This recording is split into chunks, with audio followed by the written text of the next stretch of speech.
Hello everybody, thank you for coming to this week's video blog. My name is Robert Rico, California Realty Training. So glad you made it. Today I want to provide you with some fantastic information. Today we're going to talk about this clause. Now this clause is the liquidated damages clause. With me?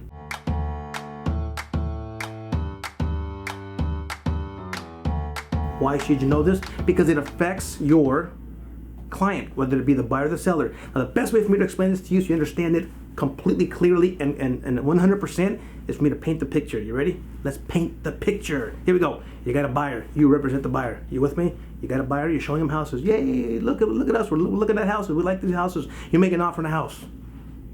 Offer gets accepted. Now when you made this offer in this house, the seller said this to the buyer. The seller says, hey, buyer, you want to make an offer on my house? You want me to accept your offer? I want you to commit to me. And the way I want you to show commitment is by giving me a deposit. Now, no, I don't want you to give it to me personally. I want you to put it in an escrow account. Typically, it's about 3% of the purchase price. I want you to remember that. Typically, it's 3% of the purchase price. Let's go with the old-fashioned $1 million house for sale. Got it? That purchase price of $1 million. Do the math.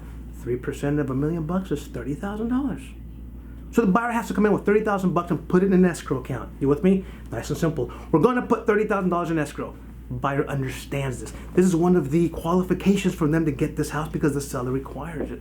Everybody's excited. Buyer can't wait to close a deal. Seller can't wait to close this deal. In fact, the seller starts to, they start to pack their things to get out of there, huh? They start to make arrangements. They call the moving company knowing that in a few weeks they're out of there. They start to spend some money. Buyer comes into this house during the escrow period, and the buyer makes some requests. The buyer says to the seller, yo, seller, how you doing? Can you mind doing me a favor? We like this house, but we want you to fix this, we want you to fix that, and we want you to fix this. Seller says, well, you know what? That's a reasonable request. Seller spends the money. Seller repairs these items. Buyer is very excited now because these items have been repaired. Escrow's going nice and smooth. You with me? Don't forget what's in that escrow account. Now we're almost ready to close the deal.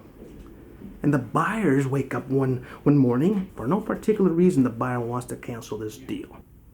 The seller already made plans to get out of there. They're ready to rock. They're done. Buyer says, Mr. Seller, I hate to tell you this, but we want to go ahead and cancel. Please return our $30,000 that's sitting in escrow. You see, because escrow just doesn't return the money by somebody requesting it to be returned. Both the buyer and the seller have to agree as to what's going to happen with this $30,000. So the buyer says, yo, escrow, give me back my $30,000. Seller says, yo, escrow, don't you dare give any of that away. I want to negotiate with this buyer. This buyer was supposed to close this deal with me. This buyer went ahead and canceled after all the contingencies have been removed. Now, we talked about contingencies in another vlog. Go find that one, huh? All the contingencies have been removed. There's no more safety net for the buyer. Yet the buyer wants to cancel, and he wants all of his money returned. Now, you tell me, as a real estate agent, we talked about thinking reasonable. You tell me all these expenses that the seller has incurred with this particular house with the repairs and the expenses with the moving for the next place. You tell me, is it reasonable for the seller to say, yeah, go ahead, take all your money back. We're okay, we understand. You see, in the world today, it doesn't sound reasonable and it's not legally reasonable. You see, the seller did incur a bunch of expenses, so this is what happens. Liquidated damages. Now that liquidated damages word, it means damages that were caused to the seller, and they're allowed to retain some of this deposit. Are you with me? That being said, the buyer and the seller begin to negotiate over this $30,000. Are you with me?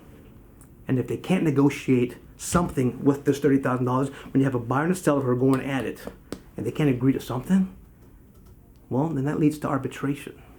That's a whole different ballgame. You with me?